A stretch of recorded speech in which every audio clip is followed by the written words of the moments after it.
I'm Harrison Keeley. Here's what you need to know today. First, a Walker County grandma is charged with murder 3 days after finding her grandson dead in her car. 47-year-old Barbara Michelle Pemberton allegedly left 13-month-old Shadoe Pate in the car for 5 hours with the heat on while she visited friends in Rossville. Investigators say temperatures rose to over 100 degrees. Pemberton could face between 10 and 30 years in prison. Her bond is set at $100,000.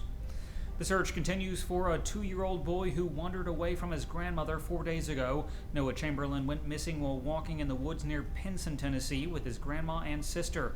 The search is now open to law enforcement statewide. 2 of 3 suspects in the Ooltewah rape case have been approved for a $5,000 bond. The boys must remain on house arrest and be supervised at all times. They are not allowed to contact the victims and are restricted from social media. The boys are due in court January 26th. The 3 adults charged in the case are scheduled to appear in court Thursday at 9 a.m. A man is charged with attempted homicide in Cleveland. Police say Jesus Mendez was shot south of downtown Saturday and taken to Erlanger. 33-year-old Wilmer Perez was later arrested in the case. 2 men in a pickup truck drove 150 feet off the side of Atna Mountain and survived. Eddie Buttram and Tim Boatwright appeared to have only minor injuries. They told authorities they swerved to avoid an oncoming four-wheeler in their lane. A Tennessee dad has been found guilty of negligent homicide in his disabled daughter's death. Andrea Ruth was bedridden. She had developed gangrene in her feet, and first responders found maggots under bandages. Now Harrell Johnson faces up to 25 years in prison. He'll be sentenced February 18th. Tennessee may get online voter registration. 29 other states allow citizens to register to vote online. Gerald McCormick and Ken Yeager have filed legislation to make it happen.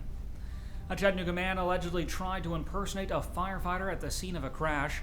Paul Harrell Jr. was found directing traffic. Officials say it's not the first time.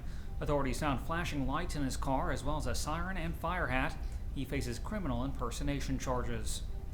The Chattanooga Mocs have hired Rob Spence as their new offensive assistant.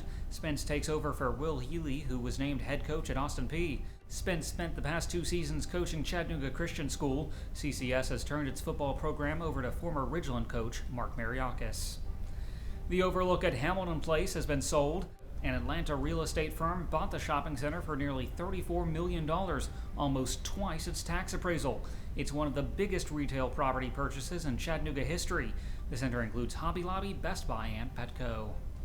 The Unity Group says it will boycott this year's MLK Day Parade. The group has hosted the event for decades but canceled it last week. Now city leaders say they'll put on the parade at 3 p.m. today. But the Unity Group's president is slamming the city for what he calls a hostile government takeover.